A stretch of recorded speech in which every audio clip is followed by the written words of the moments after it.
Oke, yuk kita bedah lebih dalam lagi materi Anda kali ini. Kita masuk bab 4. Judulnya cukup bikin penasaran, menemukan berlian kasar. Intinya soal seni melihat potensi ya, potensi yang tersembunyi gitu. Iya, betul. Dan yang menarik di sini, bab ini nunjukin kalau mengenali potensi itu bukan cuma soal lihat bakat mentah aja, Oh ya? Terus apa dong? tapi juga soal keyakinan kita dan strategi yang kita pakai buat ngelihatnya. Menarik. Jadi pertanyaan besarnya gimana sih caranya kita bisa ngenalin bakat, apalagi yang nggak kelihatan langsung gitu? Dan apa bedanya pendekatan seorang pemberi dalam hal ini? Anda nyebut C.J. Skender ya di sini, profesor akuntansi itu. Iya, si J. Skender ini jadi contoh kunci. Nah, sebelum ke sana, mungkin kita ingetin dikit soal tipe pemberi, pengambil, penyama dari buku Give and Take ini, biar konteksnya dapat. Ide bagus. Singkat aja ya. Itu yang mereka yang fokusnya bantu orang lain, kontribusi tanpa mikir imbalan langsung.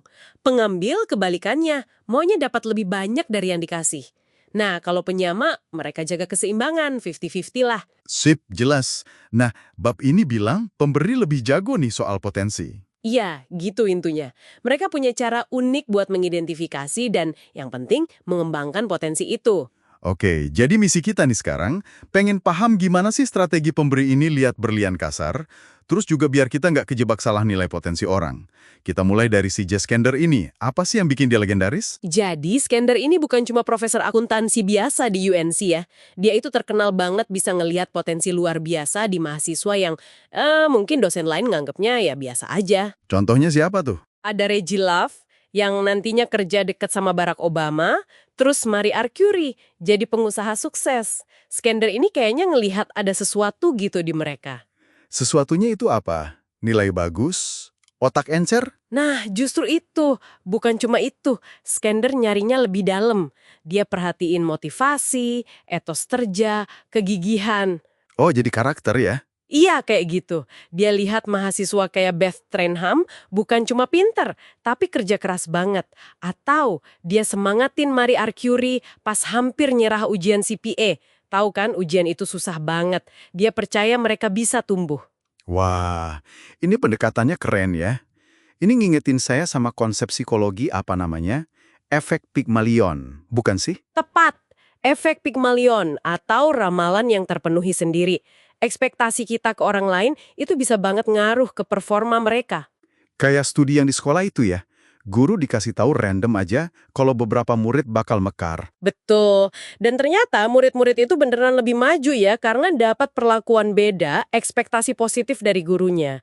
Nah, Kennedy ini sebagai pemberi kayaknya secara alami ngelakuin ini. Dia lihat potensi, dia percaya, potensinya jadi berkembang beneran. Oke, jadi pemberi emang punya radar khusus nih kayaknya. Terus gimana dengan penyama dan pengambil? Apa mereka nggak bisa lihat potensi? Bukan nggak bisa, tapi pendekatannya beda. Penyama itu cenderung lebih hati-hati, mereka nunggu bukti dulu, baru deh invest waktu atau energi. Masuk akal sih, nggak mau rugi juga ya. Iya, kalau pengambil, nah ini bisa lebih skeptis. Kadang malah lihat potensi orang lain itu sebagai ancaman, saingan gitu. Atau ya simpelnya nggak tertarik aja ngembangin orang lain kalau nggak ada untungnya buat dia langsung. Oke. Jadi, gaya memberi-menerima ini ngaruh banget ya ke cara kita lihat orang. Tapi investasi ke orang kan butuh waktu, energi, kadang penilaian awal kita bisa meleset dong. Nah, di sini ada risiko lain yang dibahas juga kan, eskalasi komitmen. Betul sekali, eskalasi komitmen. Ini jebakan yang sering banget terjadi. Itu yang gimana tuh? Itu pas kita udah tahu sesuatu kayaknya bakal gagal, tapi kita malah terus nambahin investasi. Bisa waktu, uang, energi, pokoknya terus aja padahal udah kelihatan nggak beres. Waduh, kenapa bisa gitu ya? Seringnya karena ego. Kita nggak mau ngaku salah, nggak mau kelihatan bodoh gitu karena keputusan awal kita. Iya. Jebakan ego ini kayaknya universal ya. Di materi Anda ada contoh kontras yang bagus nih. Michael Jordan sama Kwame Brown, terus Tu Inman sama Terry Murphy. Bisa ceritain dikit pelajarannya? Ya, ini ilustrasi yang kuat banget. Michael Jordan, legenda basket, pas jadi eksekutif tim, milih Kwame Brown jadi pilihan pertama draft. Ekspektasinya tinggi banget kan? Iya, pilihan pertama soalnya. Tapi ternyata Brown mainnya ya gitu-gitu aja, mengecewakan. Tapi Jordan terus kasih kesempatan. Ada yang bilang ini karena egonya Jordan sebagai pemilih pertama itu kayak terancam gitu. Gengsi kalau pilihannya gagal. Terus kontrasnya si Stu Inman. Nah, Stu Inman, eksekutif Blazers, dia milih Terry Murphy. Pas dia sadar si Murphy ini nggak cocok buat basket NBA, dia nggak maksain. Malah dia dorong Murphy buat coba volley. Oh, malah disuruh pindah cabang. Iya, Inman ngaku aja, oke, kayaknya saya salah nilai dia buat basket. Ternyata Murphy sukses banget di volley, masuk tim nasional AS. Keren banget si Inman ini. Berani ngaku salah. Nah, kenapa katanya pengambil lebih gampang kejebak eskalasi komitmen ini? Karena pengambil itu seringkali fokus banget sama citra diri, sama pencapaian pribadi.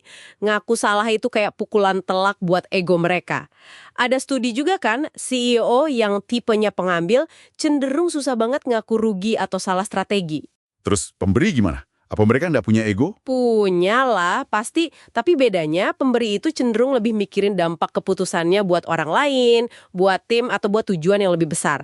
Jadi meskipun egonya mungkin sedikit sakit, mereka lebih rela buat memotong kerugian, ngaku salah lebih awal demi kebaikan bersama. Kayak Inman tadi, dia mikirin masa depan Murphy juga kan? Oke, jadi kesimpulan pentingnya nih buat kita semua. Nemuin berlian kasar itu butuh kejelian kayak shaker. Lihat lebih dari sekedar penampilan awal, fokus ke motivasi, kerja keras.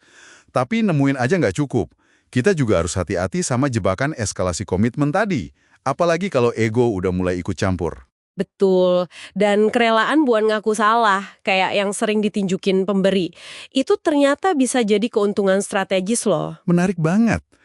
Jadi ini bukan cuma soal baik hati aja ya, tapi juga soal keputusan yang lebih cerdas kadang-kadang. Bisa dibilang gitu. Nah, ini mungkin ninggalin satu pertanyaan buat Anda renungkan nih. Gimana caranya kita bisa ngelatih diri biar lebih jeli ngelihat potensi? Nggak cuma di orang lain, tapi mungkin di proyek kita sendiri, di ide-ide kita. Dan bagian susahnya, Kapan kita harus punya keberanian buat bilang cukup? Ngaku kalau sesuatu emang nggak berhasil, terus berani pindah haluan. Meskipun rasanya mungkin, ya, berat buat ego kita. pertanyaan reflektif yang dalam banget tuh. Sesuatu buat kita pikirin bareng-bareng pastinya.